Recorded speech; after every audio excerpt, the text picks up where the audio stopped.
Hi, I'm Jennifer Lee. I'm here at the Seattle Science Foundation 10th Annual Interventional Pain Fellows Workshop.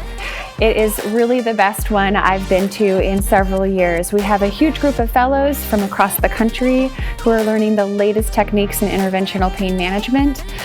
You can look at the videos for yourself on ssfyoutube.org in the coming weeks, and I encourage you to do that.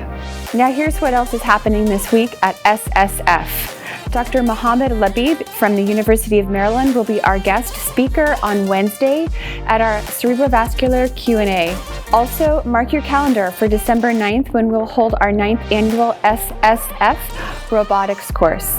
This course focuses on provocative topics and in-depth debates regarding navigation and robotics applications in spine surgery. As always, you can register for any of the courses at ssfcme.org. Thank you again for supporting Seattle Science Foundation.